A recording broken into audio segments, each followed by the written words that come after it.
Bueno, vamos a dialogar con Gabriel González Núñez porque en este mayo de 2022 se van a cumplir los 10 títulos de una colección que comenzó Me llamo y así me hice, que es la forma de contarle desde la infancia, desde la voz de la infancia, de personalidades uruguayas a nuevas infancias, cómo surgió el camino para transitar o la poesía o la escritura o la pintura o la educación, es decir, diferentes personalidades de nuestro quehacer y de nuestra cultura. Bienvenido, Gabriel, un gusto dialogar contigo aquí en la casa de Penguin Random House. Muchísimas gracias, siempre es un honor, por supuesto, estar contigo, una personalidad tan importante en torno a todo lo que es la literatura infantil de nuestro país, ¿no? Bueno, gracias por eso, pero no es demasiado. Contémosle a la audiencia cómo surgió esta idea, que me parece maravilloso porque es traerle a las infancias presentes la infancia y cómo vivieron el esfuerzo de construirse a sí mismos, ¿no? Escritores, pintores, cantantes. Sí, de hecho surge en el seno familiar y dentro de ese tipo de pensamiento, esa proyección de un padre pensando, en mi caso, en sus hijas. Y ellas eran, bueno, más chiquitas de lo que son ahora. Y con mi señora siempre pensamos, ¿no? ¿Qué van a hacer? Y uno trata de imaginarse, pero nunca lo puede ver hasta que ocurre, ¿no? ¿Qué van a hacer cuando sean grandes? ¿A qué se van a dedicar?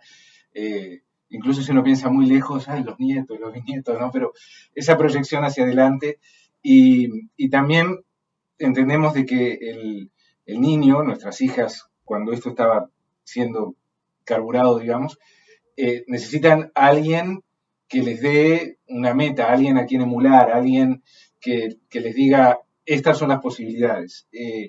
Y hay, en este momento, en el mundo hay este tipo de libros así que cuentan biografías de gente conocida, reconocida de la historia o de la actualidad. Hay muchas y nosotros siempre decíamos, qué pena que no haya algo así con gente de nuestro país, con personajes uruguayos, también para que nuestras hijas tuvieran eso, ¿no? Y bueno, mi señora me sugirió, como sabe que tengo la enfermedad esta de escribir, que probara yo, y ahí nació la idea, ¿no? Buscamos a una ilustradora, que es Alicia Aguirre, que es una ilustradora fenomenal. Viví un tiempo en Bélgica y ella también, y ahí fue que nos conocimos, entonces sabía de su talento. Le propuse el proyecto a ella, se le hizo muy interesante, por supuesto, y entonces, bueno, luego el proceso de armar el paquete, digamos, de presentárselo a una editorial, pero la génesis fue esa.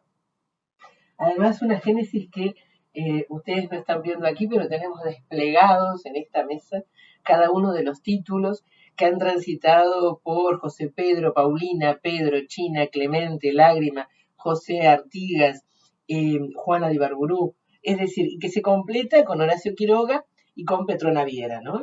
Es decir, que han transitado por diferentes áreas de la cultura y que todas tienen esa misma impronta que tú planteabas. Es decir, ¿cómo fue el camino para encontrar una vocación, primero, y para que esa vocación se convirtiera en una realidad de mejora a uno mismo y en una realidad siempre que mejora a los otros? Porque ese es uno de los temas que están constantes, transversales, en cada una de estas figuras, ¿no? Sí, así es. Y de hecho, cuando muchas veces me preguntan, ¿cuánto tiempo te lleva escribir uno de estos libros? Y yo siempre les comento que en realidad lo que más lleva es la investigación. Ahí es donde uno ve documentales, lee artículos, libros, etcétera. Y en ese proceso de investigación, lo que yo busco es eso, ¿no? ¿Qué es cuáles son las cualidades, las características que llevaron a esta persona a forjarse ese camino? Y es lo que trato de resaltar en estos textos. Y contémosle a la audiencia que cada uno de estos títulos tiene una estructura que se reitera en el siguiente volumen, que es, por una parte, el había una vez, ¿sí? Y donde se plantea en tercera persona la historia de ese personaje. Luego, el hola, que marca ya el discurso desde la primera persona de esa figura. Y al cierre, precisamente, bueno, está todo lo que tiene que ver con las fuentes consultadas, que siempre está, además, Gabriel destinando a los padres, a los educadores, para que amplíen información, para que amplíen justamente los caminos para conocer a esos creadores, ¿no? A esos personajes de cada uno de los libros.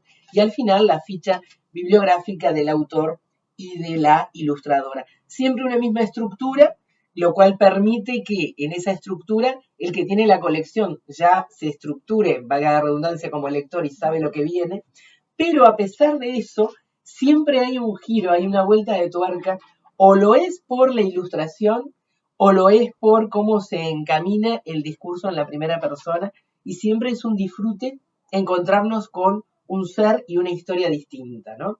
Vamos a contarle también a la audiencia que hay algo particular que tiene que ver con el uso de las palabras en otro color, ¿no? Que me pareció también interesante porque funcionan como palabras claves para la reconstrucción mnemotécnica de lo que viene leyendo el lector y también para la construcción de qué fue lo importante en su vida, ¿no?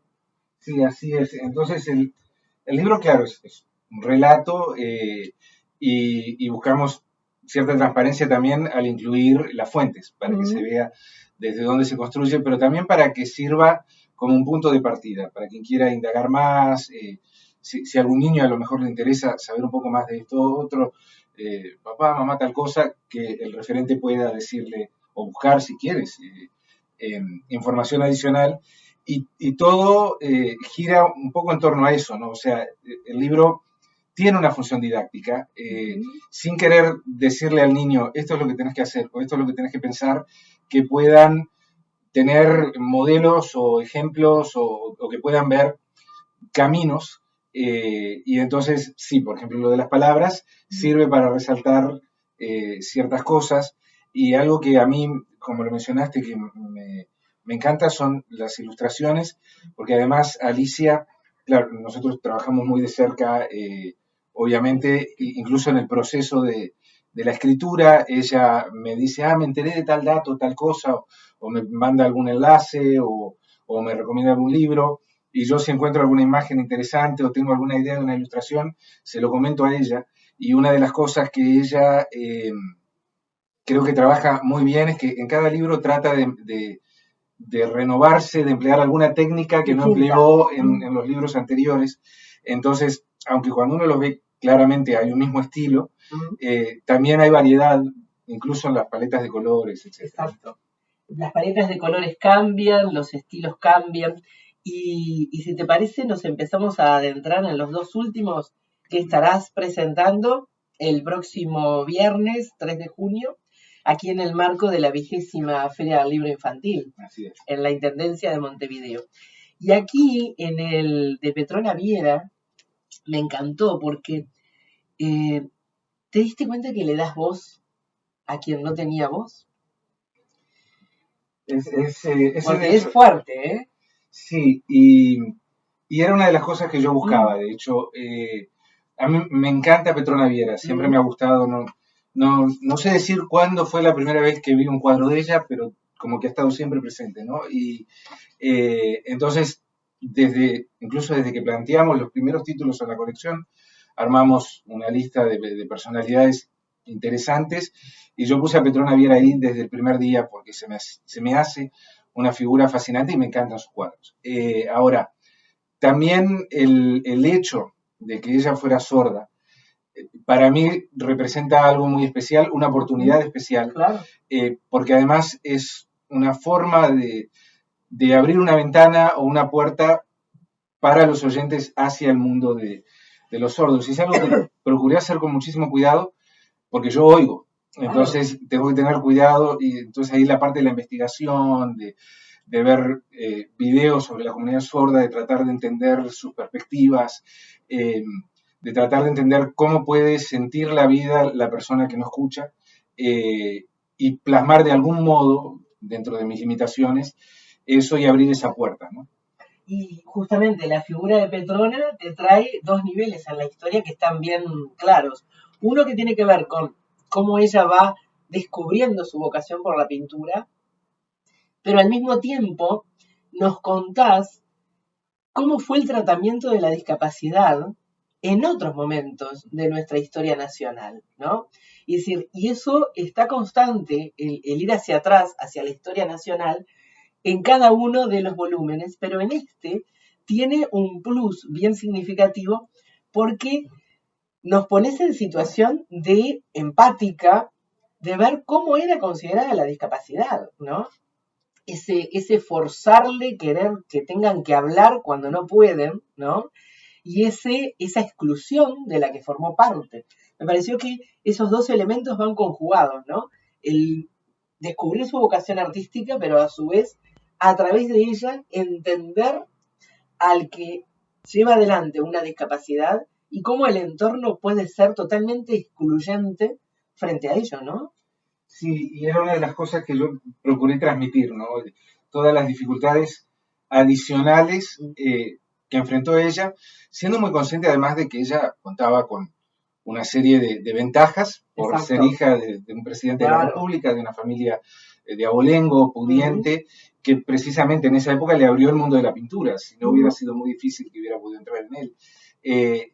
Pero hay una coyuntura histórica, y en todos estos libros tratamos de rescatar también el momento histórico, porque todos somos resultado del entorno social en que vivimos. Entonces era importante para mí poder comunicar un poco de eso también. Por eso es que en determinado momento, justamente, ella señala, ¿no? Que convertí mis ojos en mis oídos y mis manos en mi boca. Mi voz son mis pinceles, ¿no? Esas 3, 4 líneas sintetizan una trayectoria, pero también sintetizan todo el esfuerzo y todos los obstáculos que fue enfrentando. Sí, y de hecho esa es una de las conclusiones al leer sobre la vida de ella. Dediqué mucho tiempo nomás a mirar sus obras y tratar de captar algo de ellas en sí, que logró ella comunicarse, sí, a través de la pintura, de los demás sentidos. Entonces hay muchas formas de expresarnos y solemos pensar, claro, quienes hablamos sin dificultades, de que expresarse es a lo mejor lo que sale de la boca, ¿no? Pero hay otras formas de expresarse que también son muy válidas y que es bueno que tengamos presentes. Exacto. Y que además está la puerta abierta, ¿no? Hacia el final, me encantó el cierre que le da, ¿no? La ilustradora, porque en ese cierre justamente está también el lenguaje de señas, ¿no? Es decir, aquello que en su momento no estaba, ¿no? Ahora se está tendiendo la mano a otra visión de la discapacidad también, desde esta historia particular. Así es, y de hecho ella vivió en la época en que el lenguaje de señas empezaba a concretarse como lo conocemos hoy en día. Entonces hoy el abordaje es completamente, por suerte, es completamente diferente. No quiere decir que no haya camino por recorrer, claro. Pero hemos avanzado mucho desde la época de ella. Exacto. Además, me gustó que estuviera alguna de las obras de ella reproducida en el libro, ¿no? Porque también eso es importante para el lector, ¿no? Sí, y una anécdota curiosa. Me comentaba Alicia que este título en particular la ponía nerviosa porque, claro, bueno, como con el de Pedro Figari, ¿no? Porque son gente que plasmó un arte trascendental y entonces, claro, ella decía, ilustrar junto con esto es una enorme responsabilidad y ella es la que se ha puesto en contacto con los museos, etcétera, para pedir autorización para reproducir las obras y siempre, estas peticiones siempre han sido muy bien recibidas. El otro título que se presenta el próximo viernes es Horacio, Horacio Quiroga. Y yo antes de enfrentarme al libro, yo pensaba, ¿no? ¿Cómo va a resolver Gabriel el tema de la vida tan trágica de Horacio Quiroga, ¿no? Porque Horacio Quiroga tiene la muerte permanente en su vida, ¿no? Y además tiene la muerte y es causante de muerte, ¿no? Entonces me imagino que en este título en particular y en esta vida en particular, toda esa investigación que haces para cada uno de los libros debe haber sido también interesante para desde dónde posicionarte. Y todo un reto. ¿No? Total. De hecho, también la idea de Horacio Quiroga la barajábamos desde el principio, pero yo siempre un poco reacio, hasta que al final, bueno, me voy a animar, y por eso mismo, ¿no? Porque es un público infantil y hay mucha oscuridad en todo sentido en la vida de Horacio Quiroga. Entonces, ¿cómo abordar eso? Yo tenía claro que no quería hacer una versión Mickey Mouse de Horacio Quiroga, pero a su vez tampoco se trata de poner cosas ahí que el niño no pueda procesar o que de algún modo haga que la experiencia no sea lo que buscamos que sea con los libros. Entonces, sí, desde ese punto de vista fue para mí el libro más difícil de crear, de esbozar, en ese momento de seleccionar qué es lo que se recalca, qué es lo que no. Tuve que sopesar muchas cosas. Creo que salió bien, Sí.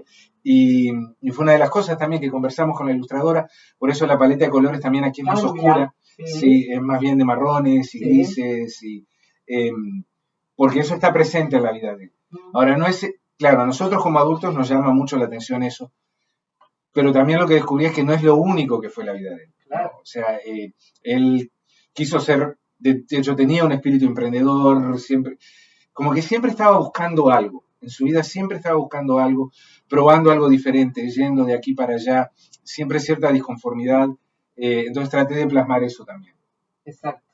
Ahora, es interesante cuando tú utilizaste recién al comienzo, ¿no? La metáfora de que no fuera el mundo de Mickey Mouse, ¿no? Porque justamente, es decir, a través de esa imagen estás planteando que hay toda una cultura que genera productos para la infancia que endulzan la vida y por lo tanto lo alejan al niño o a la niña de la verdadera vida, ¿no? Es decir, de los claros y los oscuros, de los sinsabores, del dolor y del placer, ¿no? Llenándola solamente con un colorido asociado con el placer que no es real, ¿no? Entonces, eso es interesante, la imagen que utilizaste de lo que no querías que fuera, ¿no? Y acá viene tal vez mi experiencia como padre, ¿no? Porque este tipo de conversaciones las he tenido mucho con mi señora, porque el producto infantil ahora es muy idealizado. Exacto. De castillos y princesas. Y muy para arriba también, ¿no? Sí, que tiene que estar todo bien mayoritariamente, ¿no? Sí, y si bien estos títulos son optimistas, yo también trato de plasmar las dificultades que enfrentaron, los retos, los dolores, las desilusiones, porque la vida es eso también. Entonces, por ejemplo, con mis propias hijas, claro, hay etapas, ¿no? Pero llegado un momento, yo les leí de noche los cuentos de los hermanos Grimm en sus versiones originales. No todos, porque son centenares, ¿no? Pero algunos de los más famosos. Y se sorprendían mucho porque no es lo que estaban acostumbradas a escuchar. Pero daba pie para charlar y decir, bueno, lo que pasa es que el mundo en otras épocas, pero aún hoy en día, tiene algunos aspectos que son muy violentos, que hay que tener cuidado. Entonces les hablábamos del bosque como una metáfora del peligro del mundo, y tratando de ponerlo en un contexto moderno, ¿no? Hoy no tenemos bosques, pero... Sí. Entonces, un poco de eso trato de hacer en los libros también, sin ser morboso, tampoco quiero que quede demasiado caramelado. Exacto. Y por eso en todos trato de incluir algunas de las dificultades que enfrentaba. Exacto. Y en este caso, en el de Horacio, ¿tiene una particularidad que la dedicatoria sea precisamente a tu abuelo Rubén? Bueno, no es muy particular, lo que pasa es que quería dedicarle algo a cada uno. A un miembro de la familia. Entonces sí, entonces están mis hermanos, están, bueno, con él mis 4 abuelos. Claro. Entonces sí es, no vinculo la vida de mi abuelo con la de Horacio Quiroga en todo caso, pero era para poder dedicarle algo también a él. Bien. Hay una predominancia en esta historia, que creo que es un recurso bien interesante, de esas preguntas interactivas con el lector, ¿no? Es decir, lo tienes presente siempre, pero en este libro de Horacio, cada tanto, ¿no? Les largas preguntas, e inclusive en una doble página, que está bellamente ilustrada por Alicia, en donde cada una de las figuras, cada una de esos animales son representantes de una historia distinta o de varias, y tú les dices, ¿conoces alguno de estos cuentos de la selva para mis hijos? ¿No? Y esta doble página eh, es eso, es la pregunta y las ilustraciones, ¿no? Entonces, ese mecanismo de las preguntas cada tanto hacia el lector ameniza la narración y mucho más esta narración de una figura que, bueno, que tuvo sus oscuridades, ¿no? Sí, y además él, bueno, escribió cuentos para niños, ¿no? Ujú, Que doy por sentado que algunos de ellos, no digo todos, pero ujú, algunos de ellos los deben conocer, incluso por la escuela, ¿no? Y por claro, referencia. o por la Eh, familia, claro, ¿no? entonces por eso la pregunta tan directa, pero sí, también parte del asunto es que él escribió para niños, entonces es una forma de tratar de conectar su vida con el lector. Y además está interesante porque tú rescatas, y me imagino lo que debe haber sido la investigación sobre Horacio, ¿no? Cómo él buscó hacer un libro para la escuela, ¿no? Y los obstáculos que tuvo frente a eso hasta que finalmente lo consiguió, ¿no? Es decir, eso que a veces no está tan destacado en su biografía, pero acá lo utilizas porque es la demostración de, frente a los obstáculos, la tenacidad, pero también esa preocupación por la escritura para la infancia, ¿no? Sí, de hecho yo no sabía que él originalmente los cuentos de la selva lo visualizaba como un libro para la escuela acá en Uruguay. Me enteré en la investigación Ujú, y me pareció un reflejo importante de lo que había en la mente de él, ¿no? claro, Y sí, luego incluso la tenacidad porque logra sacar algo parecido en Argentina.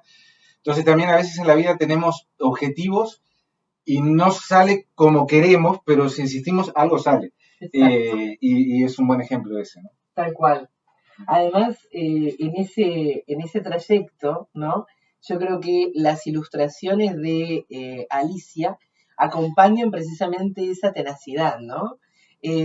Porque a mí, por ejemplo, la imagen en la que se lo muestra arriba de los libros, ¿no? Apoyado en libros para escribir o para dibujar, ¿no? Porque para mí me pasó lomos de libros, Uh ¿no? -huh. Ese apoyarse en la cultura para seguir generando cultura, ¿no? Y mostrar la constancia, me pareció también fundamental, ¿no? Y todos, en realidad, todos nos apoyamos en libros, Mm, ya como escritor en lo que se escribió antes, pero en cualquier cosa que hagamos en la vida, no surge nada del vacío. O sea, ujú, todos estamos realmente sobre todo lo que se hizo antes que nos permite tomar o retomar, si se quiere, desde cierto punto. Incluso como yo decía al principio, ¿no? Esta colección no surge de la nada. Vivimos en un momento en que hay cierta inquietud mm, por plasmar las vidas de las personas de renombre para los más jóvenes. Eh, entonces no es que esto surge de la nada, surge de lo que se hizo antes y más adelante vendrán otros que elaborarán sobre lo que hacemos nosotros hoy aquí. exacto. Hay un tramo, ¿no?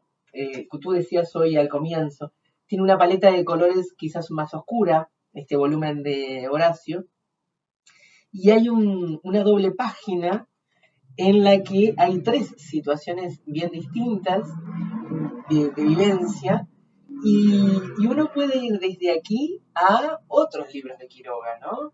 Puede ir a La Deriva, ¿no? Puede ir a otros y cada uno de ellos genera la posibilidad de establecer vínculo con otros libros que hablen de Quiroga y por lo tanto también con otros momentos en la vida de estos niños, ¿no? Lectores. Cuánto de, ya cuando sean adolescentes y lo vean en el liceo, ¿no? Si este libro lo tuvieron en su infancia, cuando estén viendo a Horacio Quiroga en el programa de literatura, les puede recordar, por ejemplo, esta doble página o el libro todo, ¿no? Me parece que en ese sentido, la paleta de colores y las situaciones ilustradas por Alicia dieron lugar en esta historia, en la de Horacio Quiroga, hacia el adentro y hacia el afuera, inclusive de las etapas de la vida de los lectores.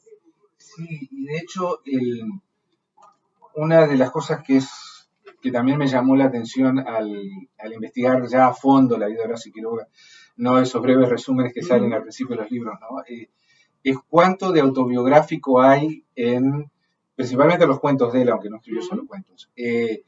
Entonces, busqué reflejar un poco de eso también, ¿no? De que hubiera ganchitos de los cuales poder prenderse a otras obras de él, porque su vida es eso, ¿no? Su vida se refleja en lo que escribió.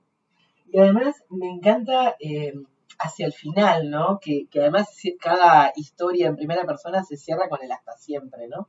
Pero en el caso justamente de Quiroga, que escribió el Decálogo para el perfecto cuentista, ¿no?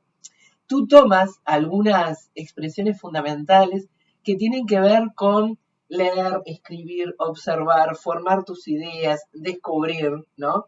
Es decir, que se sintetiza además en destacar esas palabras en diferente color en la historia y que son una pauta para la vida misma, no solamente para si quieres ser escritor o no, sino para la vida misma, ¿no? Es decir, el poder leer las situaciones, leer a los otros, observarlos, sacar conclusiones, formar las propias ideas. Que me pareció sensacional que estuviera hacia el cierre y que estuviera también en vinculación con ese esforzarte siempre por conquistar tu sueño, ¿no? Y de hecho, esa última página, mucho de lo que está ahí sí lo recojo de los mismos consejos de él. Claro. Y es algo que he tratado de hacer en todos los títulos, de pensar cómo se hubiera expresado esta persona. Y claro, cuando son escritores es más fácil porque tenemos muchos textos que nos dan una idea de, por lo menos, de lo que buscaron comunicar, ¿no? Claro. Entonces sí, traté de hacer algo de eso. Y siempre en el cierre, como digo, cuando estoy haciendo las investigaciones busco, bueno, cuáles son las constantes en la vida de esta persona, los valores que vemos que están allí desde un principio, y de alguna forma trato de encerrar el cuento, o de cerrar el cuento más bien, con eso, siempre en la última página, y por eso, bueno, la forma que toma aquí. Y además en el caso de Quiroga, que transitó por diferentes oficios, ¿no? Y que siempre tuvo que estar buscando superar las circunstancias. Sí, era un verdadero buscavidas. Totalmente. O sea, él, por eso la tenacidad de él, ¿no? Y todo lo que hizo, lo conocemos como autor de libro de cuentos, pero realmente es muy rica su vida en ese sentido. Exacto. Así que se están presentando los últimos 2 libros de esta colección de 10, que comenzó con un sueño y con un diálogo entre esposos, en definitiva, para trascender desde la familia hacia otras familias el conocimiento por parte de las infancias de la vida de personalidades uruguayas que nos constituyen como identidad, además, ¿no? Que además nosotros tenemos una identidad bastante difusa en algunos casos, ¿no? ¿Qué es lo oriental? ¿Qué es lo uruguayo? ¿Qué es lo nacional? ¿No? Y bueno, creo que este abanico de 10 personalidades con orígenes sociales distintos, con haber vivido en épocas diferentes, con seres diferentes en cuanto a su accionar, también hablan del Uruguay, ¿no? Porque hay otra particularidad que está muy presente en cada una de las historias, y es que cuando tú mencionas, por ejemplo, a la represa de Salto Grande, ¿no? Cómo se casa o no el cuatí actualmente, ¿no? Siempre estás tomando elementos de nuestro país y los estás actualizando, ¿no? Para que el lector sepa cómo era ese lugar antes, cómo es ahora, cómo era en el pasado el vínculo con la naturaleza, cómo es ahora. Entonces, no solo habla de cada una de las personalidades de la colección, sino que también habla a través de ellas, de nosotros como nación, ¿no? Y de cómo nos fuimos forjando. Y es parte de lo que, bueno, porque incluso ya se empieza a ver como una red, ¿no? De personas que algunas vivieron en la misma época, en otras no, pero insisto, parte de lo que buscamos con esto, de lo que busco yo, de lo que le interesa a Alicia también, es poder darle a los niños, esto es algo que me decía siempre mi abuela cuando yo era chico, ¿no? Que solo 2 cosas podemos darles a nuestros hijos, una es raíces y la otra es alas. Y entonces tratar aquí de las 2 cosas, las alas mediante el ejemplo, mediante los valores que pueden servir para emular si la persona quiere, y las raíces mediante esta otra parte, ¿no? de entender lo que somos viendo lo que fuimos y cómo han ido evolucionando las cosas. Un gusto. Creo que con esa frase de tu abuela, raíces y alas, tenemos que cerrar este diálogo, porque esas es las dos metáforas geniales para sintetizar lo que es la colección y para sintetizar lo que es cada uno de los volúmenes de esa colección. Muchísimas gracias. Sí, No. a eso aspiramos. Totalmente. Muchísimas gracias a ti, a Penguin Random House, y una alegría que estés en esta 20ª Feria del Libro Infantil en la Intendencia de Montevideo este año. Sí, todo un honor, de hecho, para mí poder estar aquí y presentar y bueno, y dialogar, ¿no? Un gusto.